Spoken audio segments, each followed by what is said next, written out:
পরবর্তী সময়ে সাবরুমে এই রথযাত্রার শুভ সূচনা করেছিল এবং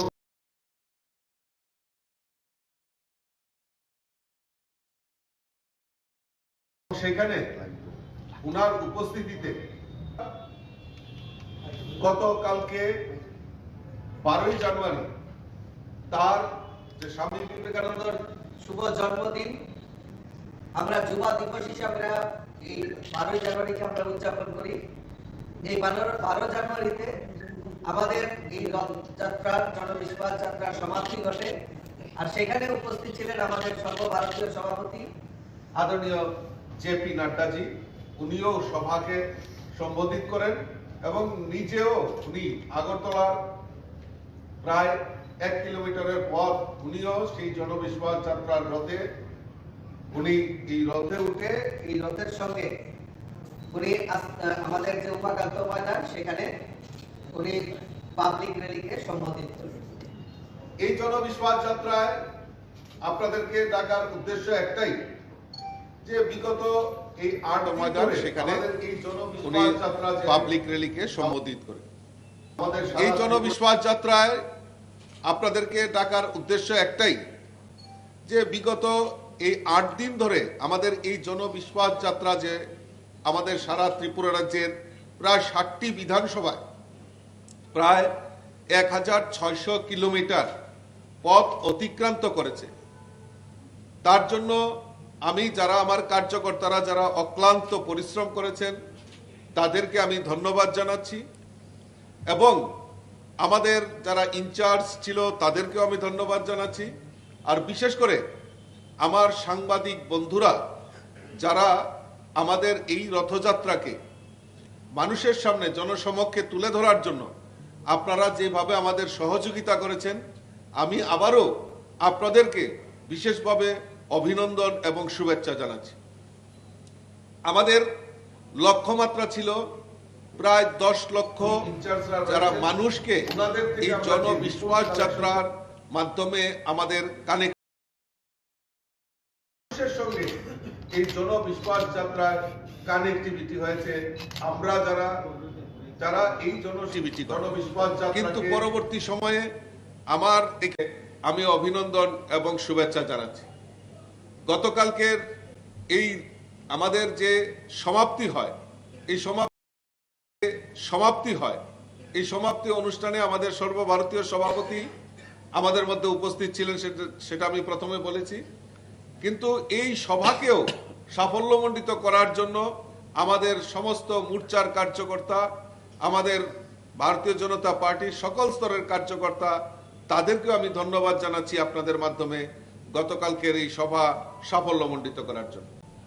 আপনারা জেনে আরো খুশি হবেন, আমাদের এই রথযাত্রা জনবিশ্বাস যাত্রা প্রায় 100টি স্থানের রোড শো এবং 200টির মতো ছোট বড় জনসভা আমরা সেখানে এই রথযাত্রার মাধ্যমে জনবিশ্বাস যাত্রার মাধ্যমে আমরা সেটা করতে পেরেছি।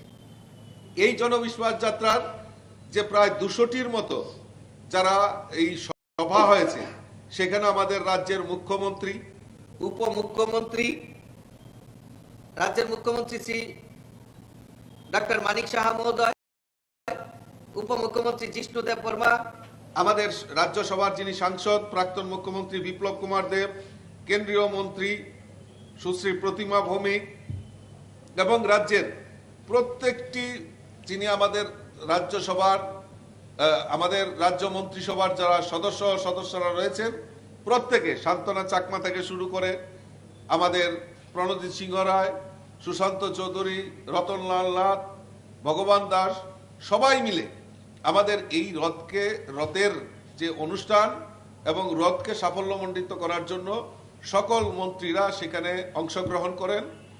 শুধু তাই নয়, মন্ত্রীরা নয়, বাইরে থেকেও আমাদের অনেক নেতৃত্বরা আমাদের এই রথযাত্রায় অংশগ্রহণ করেছেন। তার মধ্যে আমাদের আসামের মুখ্যমন্ত্রী ডক্টর হেমন্ত বিশ্ব শর্মা, আমাদের পশ্চিমবাংলার বিরোধী দলনেতা শুভেন্দু অধিকারী, চিত্র অভিনেতা মিঠুন চক্রবর্তী, সাংসদ লকেট চ্যাটার্জি থেকে শুরু করে আমাদের আইনমন্ত্রী, ভারতবর্ষের মাননীয় শ্রী কিরণ রিজিজু, আমাদের এরকম বহু বাইরের যারা আমাদের সিনিয়র লিডার, তারাও এই র্যালিতে অংশগ্রহণ করেছেন।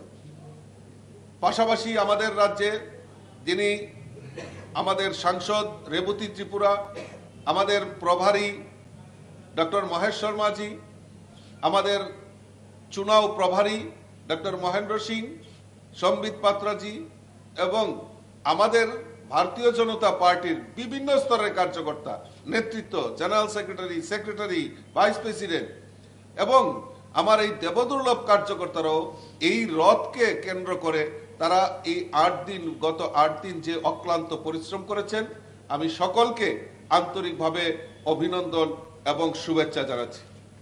এই রথযাত্রার মাধ্যমে আমরা মানুষের কাছে আমাদের সরকার প্রতিষ্ঠার পর যে জনকল্যাণমুখী কর্মসূচি আমাদের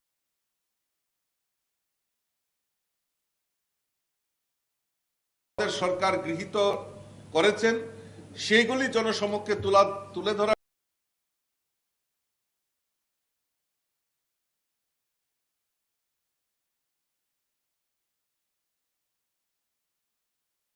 জন্য আমরা এই জন আশীর্বাদ যাত্রা আমরা করেছি এবং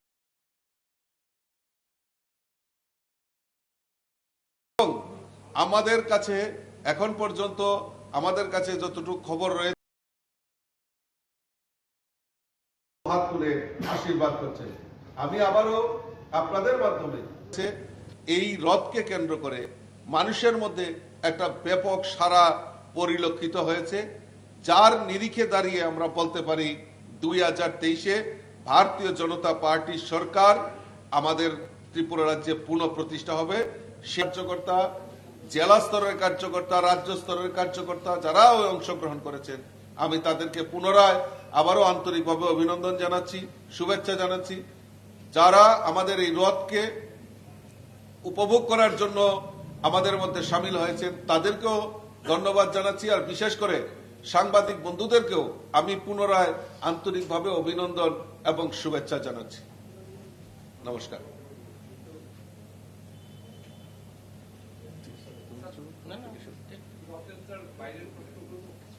करते हुए आज एक डेवलपमेंट देखा गया है कि प्रमोदा के जो चीफ है उन्होंने चिट्ठी दिया है आपके अलायंस पार्टनर के जो चीफ जनरल सेक्रेटरी है प्रेम कुमार को अपील किए फिर से जोड़ने के लिए। आप लोग इसको इस डेवलपमेंट को कैसे देख रहे हैं?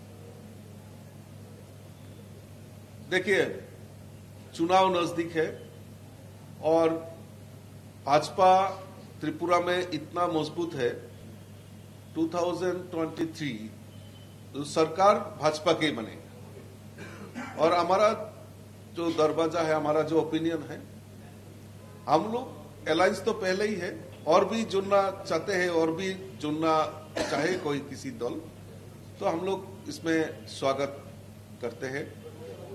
तो ये स्ट्रेटेजी अभी हमारा दिल्ली में है, तो दिल्ली हमारा प्रभारी है, चुनाव प्रभारी है, पार्टी का प्रभारी है, नॉर्थ ईस्ट कोऑर्डिनेटर है, इन लोग देख रहे हैं और हम लोग हमारा बीच में चर्चा हो रहा है।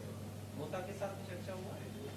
नहीं, वो तो अलग पार्टी है, हमारा बीच में अलायंस पार्टनर अलायंस पार्टनर तो पहले से है ही, हमारा आईपीएफटी के साथ तो हमारा गठबंधन है और अलायंस कैसे निभाना है वो विषय को लेकर हम लोग चर्चा में। রাজ্য রাজনীতিতে মহাজোট নিয়ে একটা জল্পনা চলছে, যদি মহাজোট হয় তাহলে কি আপনাদের কোনো প্রভাব পড়বে?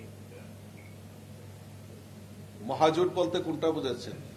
রাজ্য রাজনীতিতে কংগ্রেস এবং সিপিএম এর একটা জোট নিয়ে জল্পনা চলছে, এই যদি জোট হয় তাহলে কি আপনাদের কোনো ভোট ব্যাংকে প্রভাব পড়বে? আমি তো মনে করি ভালো হয়েছে। আর তারা আগে আমরা দেখতাম লুকিয়ে লুকিয়ে সেই সমঝোতাটা করত, দিল্লিতে দোস্তি আর ত্রিপুরাতে কুস্তি। আর ত্রিপুরা রাজ্যে 25টা বছর এই কংগ্রেসের কাঁধেই ভর করে সিপিএম 25টা বছর রাজত্ব করেছে। এখন এটা তারা ওপেন করেছে, খুলেআম করেছে, আর তাতে ভারতীয় জনতা পার্টির লাভ হবে। 16 ছিল সেটা 0-তে পরিণত হবে, আর কংগ্রেস সমস্ত জায়গায় ধুয়ে মুছে সাফ হয়ে যাবে। ঠিক আছে, থ্যাংক ইউ।